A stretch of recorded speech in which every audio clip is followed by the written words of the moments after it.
Madam నమస్తే అండి. నమస్తే అండి. అమెరికా ఎలా ఉంది మేడం? ఇక్కడ మేమంతా చాలా భయపడుతున్నాం. బావుంది. అక్కడ ట్రంప్ మమ్మల్ని ఎల్లగొడుతున్నాడు మన వాళ్ళని కొంచెం భయంగా ఉన్నాం అందరిక్కడ. యాక్చువల్లీ అది ట్రూ కాదు. ఓకే. ఎందుకంటే ఇల్లీగల్ వాళ్ళని వెళ్ళగొడుతున్నారు. లీగల్ వాళ్ళని కాదు. యాక్చువల్లీ చదువుకున్న వాళ్ళని పేపర్ వర్క్ కరెక్ట్‌గా ఉండొచ్చిన వాళ్ళని తొందరగా నేను గ్రీన్ కార్డ్ ఇస్తాను. వాళ్ళకెక్కువ ఉద్యోగాలొచ్చేటట్టు చేస్తాను అంటున్నాడు మరి. ఓకే. చూద్దాం. సో, భయపడాల్సిందేం లేదు. అస్సలు అదంతా అంటే ఇప్పుడు యూట్యూబ్‌లో చాలా మంది చూడాలి అని భయంకరంగా రాసి అట్లా చేస్తున్నారు. ఓకే. అది బేడీలేస్తున్నారంట యాక్చువల్లీ కదా మేడం? బేడీలేసి ఏమన్నారు? పంపించేస్తున్నారు. బేడీలు. కాళ్ళకి బేడీలేసి, చేతులకు బేడీలేసి పంపించేస్తున్నారు. అంటే అది ఇల్లీగల్‌గా. ఇప్పుడు ఇల్లీగల్‌గా మన కంట్రీకి ఎవరైనా వచ్చినా కూడా మనము ఊరుకోం ఓకే. కదా! ఓకే. ఎవరైనా మనం ఫస్ట్ పౌరులకి మనము అన్ని హక్కులిచ్చి, అన్ని ఉద్యోగాలిచ్చి వాళ్ళని చూసుకోవడం మనం ప్రథమ కర్తవ్యం గదా! ఇప్పుడు మన ఇండియాలో కూడా. కరెక్ట్. ఇప్పుడు కరెక్ట్. బయట వాళ్ళని తెచ్చి అన్నీ ఇస్తే మనం ఊరుకుంటామా? ఊరుకోం కదా! సేమ్ ఇది అంతే. ఇల్లీగల్‌గా వచ్చిన వాళ్ళకి మొదటి నుంచి కూడా ఇల్లీగల్‌గా రావడం అన్నది అది తప్పు గదా! So, correct. వాళ్ళు తప్పు చేశారు కాబట్టి అంటే వాళ్ళకి కూడా భద్రత ఉండాలి గదా! ఫ్లైట్‌లో. వాళ్ళకి భయం కదా! వీళ్ళేసేడు అటాక్ చేస్తారు అన్న భయం కూడా ఉంటుందని నాకనిపించింది. Okay. Okay. So, all is well గదా మేడం అక్కడ అమెరికాలో? All is well. We are doing well. Super. Yeah! ఎందుకడిగా అంటే, ఇప్పుడు మీ రిట్రీట్ 2 నడవబోతుంది అమెరికాలో. మరి ఇక్కడి నుంచి అవును. కూడా మేము రావచ్చా? వచ్చి అక్కడ పార్టిసిపేట్ రావచ్చు. చేయొచ్చా? అనే డౌటొచ్చి అడిగాను మిమ్మల్ని. సో, తప్పకుండా రావచ్చు. సూపర్బ్. సూపర్బ్. ఏంటి మేడం ఈ రెండో రిట్రీట్ ఏం చెప్పబోతున్నారు? ఇప్పటికి యూఎస్‌లో మనము లాస్ట్ ఇయర్ ఏప్రిల్‌లో చేసాము డాలస్‌లో. ఓహ్! ఈసారి ఫ్లారిడాలో జరగబోతోంది. ఓహ్! ఇది April 4 Friday, okay. 5, 6 Saturday, Sunday. Oh! Okay. 3 రోజులు జరగబోతుంది. అయితే పొద్దున 9 ఏఎం నుంచి ఫస్ట్ డే 9 ఏఎం స్టార్ట్ అవుద్ది. సెకండ్, థర్డ్ డే 3 ఏఎంకి స్టార్ట్ అవుతుంది. ఓకే. సండే 4 పీఎంకి అయిపోతుందనమాట. మళ్ళీ ఫ్లైట్‌లో వాళ్ళు బ్యాక్ వెళ్ళిపోవచ్చు. ఓహ్! చాలా మంది ఫ్లై అయ్యి వస్తున్నారు. 95% ఫ్లై అయ్యే వస్తున్నారు. ఓహ్! ఆహ్, లోకల్ వాళ్ళకంటే కూడా. ఓకే. సో, మేమెప్పుడు రిట్రీట్ చేసినా ఎక్కువగా బయట నుంచే ఆల్ ఓవర్ ది వరల్డ్ ఒస్తారు. ఇప్పుడు కెనడా, ఆస్ట్రేలియా అట్లా చాలా ప్లేసెస్ నుంచి ఒస్తున్నారు ఓకే. మనకి. కొంతమంది ఇండియా నుంచి కూడా విజిటింగ్‌కొచ్చిన వాళ్ళు కంపల్సరీ మళ్ళీ ఇక్కడ కూడా అటెండ్ చేసాము. మొన్న అటెండ్ చేసాము అని చెప్తున్నారు. ఓహ్! నైస్. ఎందుకంటే ఈ రిట్రీట్‌తో చాలా ట్రాన్స్‌ఫర్మేషన్ ఉంటుంది. అంటే ఇప్పుడు మేడం మనము హ్మ్. అంటే మంత్రాలు జేయడం, చేతబడులు అట్లాంటివి నేర్పిస్తారా మేడం ఈ రిట్రీట్‌లో? లేదు.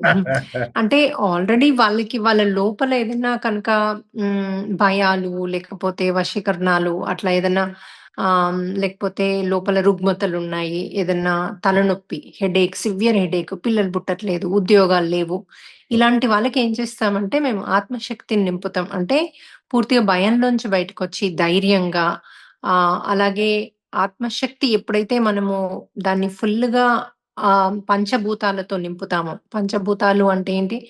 సూర్యుడు, చంద్రుడు వాటి శక్తిని నింపుతామనమాట. వచ్చినప్పుడు ఇప్పుడు 3 ఏఎం నుంచి మనము 3 అవర్స్ కంటిన్యూయస్ మెడిటేషన్ ఉంటుంది. అది కూడా ఔట్‌డోర్ చేస్తాం.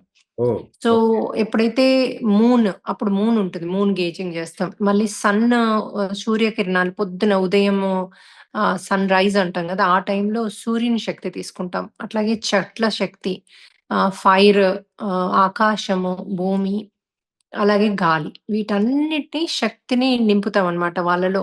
So, okay. మనము చేసేది ఇప్పటివరకు మన పురాణాలు, మన స్క్రిప్చర్స్‌లో ఉన్నదే మనము దీన్ని ప్రాక్టికల్‌గా ఇంప్లిమెంట్ చేస్తున్నాం. సో, కాదు మేడం. ఇప్పటివరకు ఎవ్వరు కూడా ఇట్లాంటి రిట్రీట్స్ చెయ్యలేదు. ఆహ్, హ్మ్, ఇలాంటివి అవ్వలేదు. సో, మనము ఎస్పెషల్లీ ఇండియాలో మనము నంబర్ 1 ఫస్ట్ టైమ్ ఇలాంటివి చేసి అవును. ఇప్పటివరకు ప్రతి రిట్రీట్‌లో కూడా పూర్తి సక్సెస్‌ని సాధించాం. ఇప్పటివరకు ఎవ్వరు కూడా మాకింకా ఇది అవ్వలేదు అంటే నమ్మకం లేక అక్కడ కూర్చుంటే కరెక్ట్. అవ్వదేమో కానీ ఓకే. మ ప్రకృతిని నమ్మి మనము ఆ భూదేవిని నమ్మినప్పుడు తప్పకుండా మనలో చేంజెస్ అవుతాయి. ఇంకిప్పుడు 2025 అంటే 9 నంబర్ ఒస్తోంది. అంటే okay. Spiritual number. Oh! Compulsory అందరిని స్పిరిచ్యువల్‌లోకి నెట్టేసే సంవత్సరం ఇది. ఎలాంటి చేంజెస్, మార్పులొచ్చి అందులోకి నెట్టేస్తుంది అన్నది మనం వేచి చూడాలి. యెస్. కానీ కంపల్సరీ భూమిలో మార్పు, మనలో మార్పు, ప్రకృతి మార్పు వచ్చే సంవత్సరం ఇది. ఓకే. మేడం నాకొక డౌట్ మేడం. బేసిక్ డౌట్ ఏంటంటే, అంటే ఇప్పుడు పిల్లలు పుట్టట్లేదు అంటే, ఇప్పుడు శాస్త్రవేత్తలు, డాక్టర్లు ఎన్నెన్నో మందులు, మెడిసిన్స్ ఇచ్చినా గూడా పిల్లలు పుట్టంది. మీ దగ్గరకొచ్చి ధ్యానం జేస్తే ఎలా పుడతారు మేడం పిల్లలు? ఏమవుతుందంటే, ఇప్పుడు వాళ్ళలో సిస్ట్ అని ఉండొచ్చు. ఆహ్, ఎన్నో స్టమక్‌లో ప్రాబ్లమ్స్ ఉండొచ్చు, రైట్? అవును. అయితే అక్కడికొచ్చినప్పుడు ఏం చేస్తున్నారంటే, గ్రహాంతర వాసులు మనం వాళ్ళని ఇన్వైట్ చేస్తాం. వాళ్ళు ఊరికేనే మనం ధ్యానంలో కూర్చుంటే రారు. మనం వాళ్ళని ఒక టైప్ ఆఫ్ మ్యూజిక్ పెట్టి, ఒక టైప్ ఆఫ్ ఇది పెట్టి వాళ్ళని ఇన్వైట్ చేసుకుంటే వాళ్ళొచ్చి మనకి అక్కడ సర్జరీలు, దాన్ని క్లిన్స్ జేయడము, ఓకే. యూట్రస్‌ని అవన్నీ ఓకే. ప్రాక్టికల్‌గా అయ్యాయి. చాలా మంది ప్రెగ్నెంట్ అయ్యారు. మరి ఇప్పుడు డాక్టర్స్ మేబీ వాళ్ళు అంత నమ్ముతున్నారు గాబట్టి అది అలా అయిందేమో అంటారు. So, okay. ఎలా మీరు ఏ విధంగానైనా చూడండి మీరు. మన అంటే మనం ఏదనుకుంటే అదవుతది. బాడీ మన ఓన్‌గా హీల్ చేస్తదని సైంటిఫిక్‌గా గూడా ప్రూవ్ అయింది. అవును. సో, వాళ్ళు పూర్తిగా నమ్మి వాళ్ళది వాళ్ళు హీల్ చేసుకున్నారా? గ్రహాంత వాసులొచ్చి హీల్ చేసారా? అన్నది పక్కన పెడితే రిజల్ట్ మటుకు ఉంది. అయితే ఓకే. వాళ్ళలో వాళ్ళు ఫీల్ అవుతున్నారు.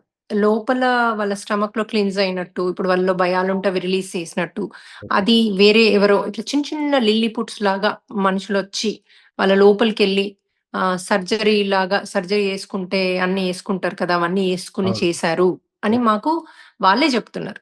ఇట్లా అయింది మీరు ఎప్పుడైతే చేశారో అని. ఇంకోటి మేము 3 గంటలు మెడిటేషన్ చేస్తే అందరూ 5 నిమిషాలే అంటారు. ఆ! 5 ని 5 నిమిషాలే మేము కళ్ళు మూసుకున్నామంటారు. ఓకే. కాదు మేడం. మైగ్రేన్ అంటే అసలు ఇక్కడ వైద్యుల దగ్గరే సమాధానం లేదు గదా! మైగ్రేన్ తలనొప్పికి. మీ దగ్గర సమాధానం ఎలా దొరుకుతుంది? మైగ్రేన్‌కి మామూలుగా అయితే ఒక్కొక్కసారి మనకి అంతకుముందు గత జన్మలలో అంటే ఎన్నో జన్మలు ఎత్తాం గదా! మనం ఆ! 100, 200, 500, 1000 జన్మలు గూడా ఎత్తుంటాం. ఓకే. ఆ జన్మలలో మనం చేసిన కర్మ ఫలితమే ఇప్పుడు మైగ్రేన్. సో, మీకు టాబ్లెట్‌లతో కర్మ ఎక్కడ పోతది? పోదు. సో, అది అనుభవించాల్సిందే.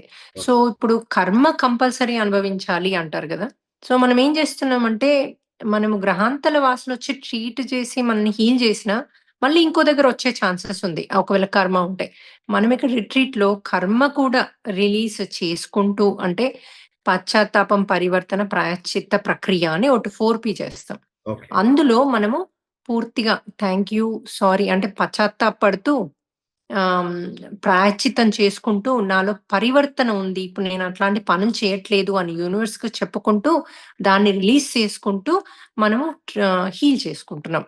అయితే మోస్ట్‌లీ హెడేక్ వచ్చిన వాళ్ళకి మా దాంట్లో ఇప్పుడు మీకు ఎందుకోసం హెడేక్ వచ్చింది అన్నది మీరు అడిగి పడుకోండి నైట్. మీకు ఆన్సర్ కనబడుతుంది. అంటే ఒక జన్మలో వాళ్ళు పాముల్ని నెత్తి మీద కొట్టి చంపినట్టు కనబడుతుంది. లేకపోతే ఎవరినో గట్టిగా నెత్తి మీద కొడితే అతను చనిపోయినట్టు ఇలాంటివి చూపిస్తున్నారు వాళ్ళు. అంటే మనం అంతకుముందు చేసిన కర్మ ఫలితమే ఇప్పటి హెడేక్ అన్నది మాకర్థమైందనమాట.